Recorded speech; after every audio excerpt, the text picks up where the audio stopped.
Hey, you. Hey, person. All right, welcome to Break Your Fingers Laughing. My name is Owen. We're here with Smoke Rings today. We got Shane and John. Hello. How you guys doing? Howdy. Thanks for coming in today. It's not too early for you. You all right? It's middays. Normally we'll try to wake up before 11 every day. It's been a goal for this year. All right. Yeah. It's far too early for me. Really? Yeah. Okay. All right. That's a wrap. So, all right. Tell us about Smoke Rings. What's the deal with the band? We've been together for about 2 years, I think. So Lauren, who's not here today, and myself started writing some songs when we were living in Canada, and then we moved back, and then got this guy on the line and said, "Hey, we're bringing the band back together," and John writes little noodly things over vocal things that I come up with, and one of our other friends plays the drums, and so on and so forth. And are you worried that this one? Yeah, just try and keep it a bit closer. Cool. But I'll edit this bit out. Do you want to try to explain it better than that?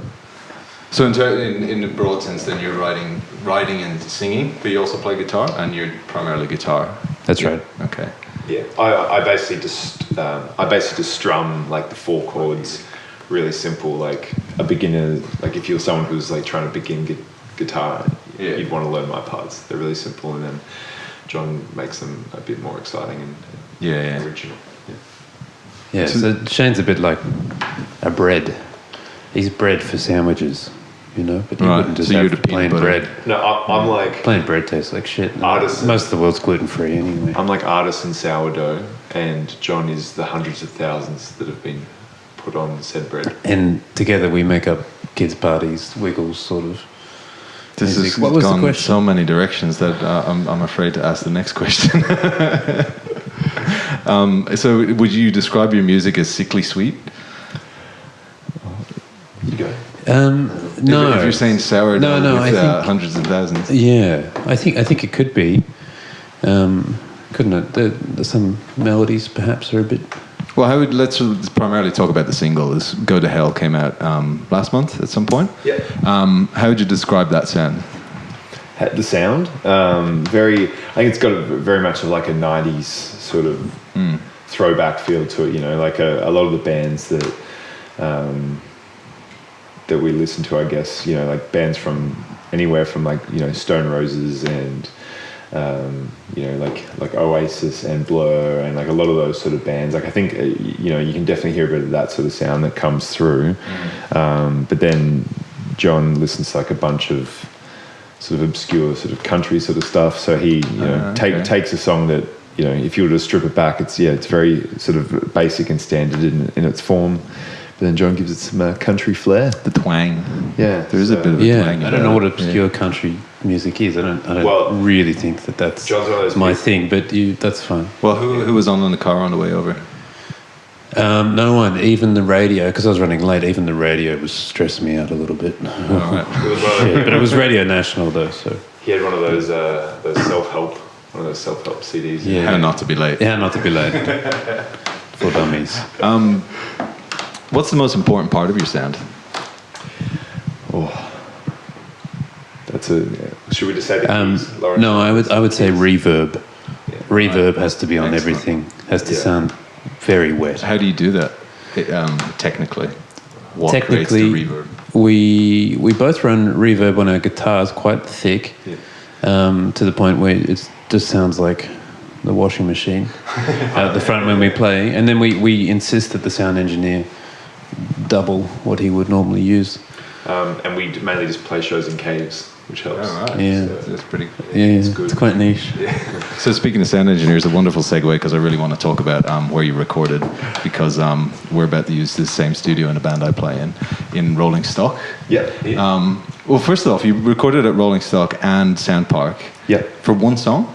No, we did a few songs. So we recorded with Malcolm Besley, who plays drums in Northeast Party House. Oh, right. But he's done what's he done recently? He's the latest City Calm Down record, The Creases, obviously his own band. So he knows how to press the buttons. So so he loves using Soundpark for drums. So they've got like a lot of really good mics and good gear. So I think that was was pretty keen on going there. And then a lot of stuff now, you know, you can basically do in a room like this. And I just think that Rolling Stock's pretty affordable and has good gear there, and it's a pretty tight space. Like it's a little bit cavernous as well, isn't it? Going back to what you said earlier, like the walls are kind of that concrete or like rock kind of feeling to them. Yeah, it was hard to find at first as well, wasn't it? Like we didn't even know where we were and couldn't get a park. It was very stressful. It was it was a good space. I think Malcolm did a lot of interesting things in the box, but got good sounds from this little place nonetheless. And there was a Ethiopian jazz band in the next studio recording as well. Okay. And so if you listen really closely, you can hear it bleeding through the microphones. Like the ocean through a seashell. Yeah, it was good. I remember walking in and just being like, how good is that beat that they're playing next door? And he's like, it was good 5 hours ago. Oh, no. Now I just want to die. I think we're going to work with Now, who works at a Rolling Stock. Now, the Japanese guy.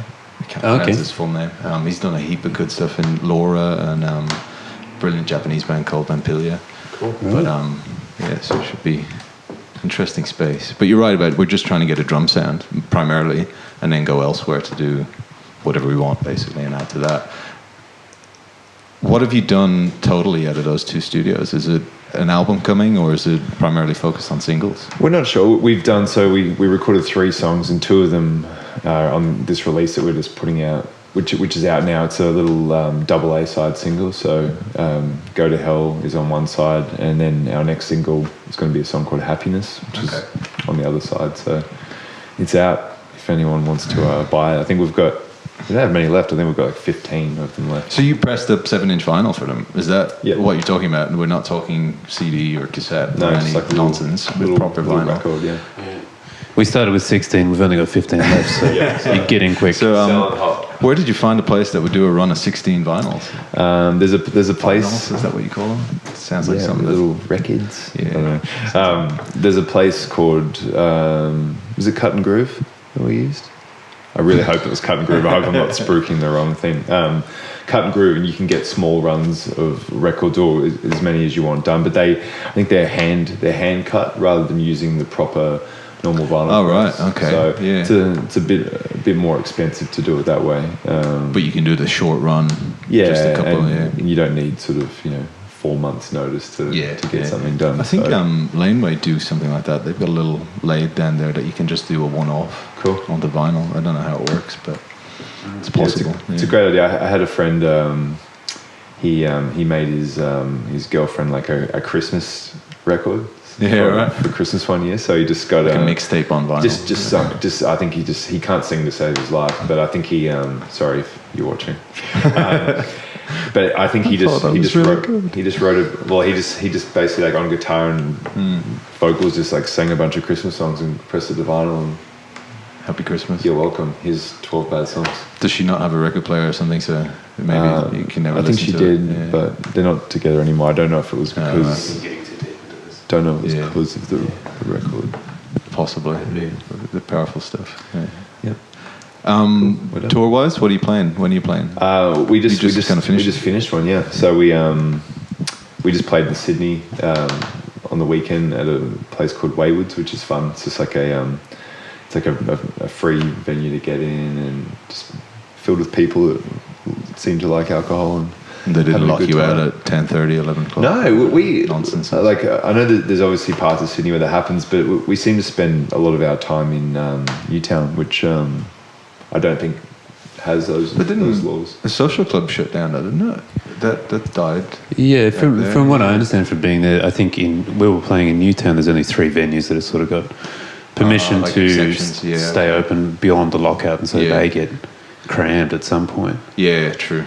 But I stayed at the Sheraton because it's mildly more fancy than the rest of them, and it seemed to be that room 819. That's where the party is at from now on. Yeah. So it's lockout in some areas, but 819 at the Sheraton. That's the 8th floor, with a good view of Hyde Park. That's where the nightlife is. You're either always going to get room 819 from now on, or you're never going to be in that room ever again. Perhaps. I got a night free though, so Sheridan, if you're listening. Still disappointed. That's some good promo. You could add a continental breakfast to that free night. For $30. Yeah. For a croissant. All right, that's about it. Thank you so much for your time today, and good luck. Thanks. Thanks, Sadness. Cheers. The mustache. It is kind of awkward, isn't it? No.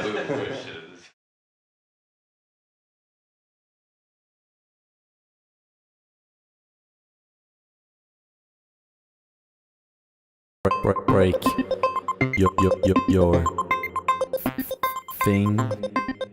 your fingers laughing.